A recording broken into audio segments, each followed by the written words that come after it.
पहिली फेरी संपलेली आहे. दुसऱ्या फेरीसाठी स्पर्धक आपल्या समोर येतील. पुन्हा एकदा निकाल बघणार आहोत आणि या वेळेला तुम्ही पाठवलेल्या मतानुसार 1 ते 4 क्रमांकावर कोण आहे ते आपल्याला कळणार आहे. पण ते आपल्याला कळण्याआधी पुन्हा एकदा कूच करूया आपण परीक्षकांकडे. तुम्हाला काय वाटतंय दोघांना, पहिल्या नंबरवर कोण असेल मतांच्या दृष्टीने? फार अवघड आहे यार. तुम्ही हे का म्हणजे बरं, टॉप 3 मध्ये कोण असतील? उर्मिला,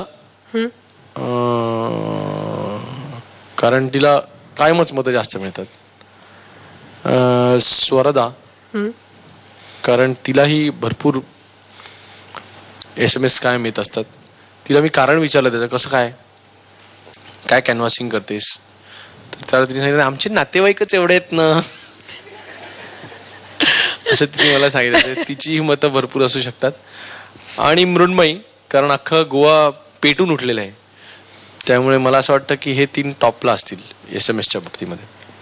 सलील? दादा म्हणतात ते बरोबर. वंडरफुल. मग प्रेक्षकांचा कौल काय आहे आपण बघूया. सर्वात पहिल्या क्रमांकावर कुणाची निवड झालेली आहे तुमच्या मतानुसार? Scroll please.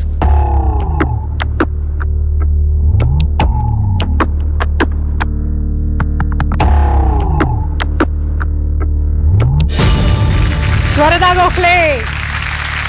स्वरदा, कॉंग्रॅच्युलेशन्स. आणि अवधूत आणखीन सलील, तुम्हा दोघांचेही कॉंग्रॅच्युलेशन्स. खूप खूप धन्यवाद आणि अभिनंदन, कारण अंदाज बरोबर आलेला आहे. तुला मतं तर अर्थातच सर्वात जास्ती आलेली आहेत, म्हणूनच तू पहिल्या क्रमांकावर आहेस इकडे आता.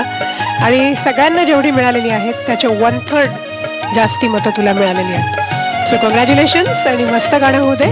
अरे मनमोहना,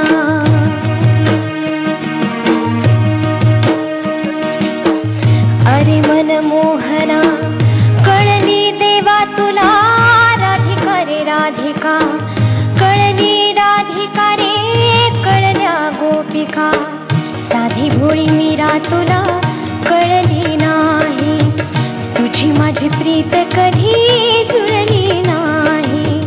अरे मनमोहना रे मोहना रे मोहना.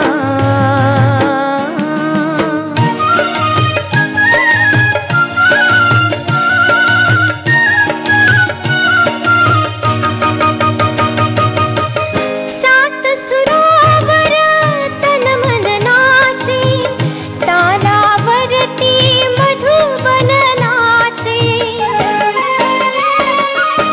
सात सुरावर तन मन नाचे, तालावरती मधुबन नाचे. एक बोली होती फुलली, एक बोली होती फुलली, तिच्याकडे नजर तुझी वळली नाही. साधी भोळी मीरा तुला कळली नाही, तुझी माझी प्रीत कधी जुळली नाही. अरे मनमोहना रे मोहना रे मोहना.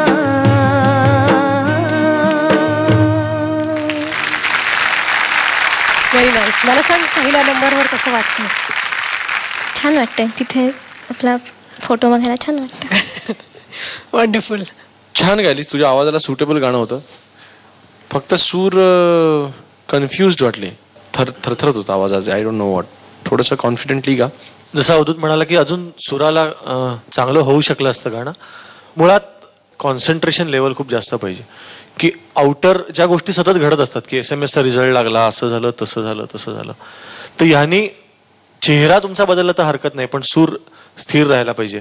तर सगळ्यांनी अशा दृष्टीने आता याच्याकडे बघा की हे एक तुमचं 5-6 महिन्याचं एक वर्कशॉप आहे. याच्यातून एक माणूस जिंकेल, पण आपापल्या लेवलला प्रत्येकच माणूस काहीतरी घेऊन इकडनं जाईल. सगळ्यांनी प्रयत्न करा. Okay, all the best. So best of luck. Swarda.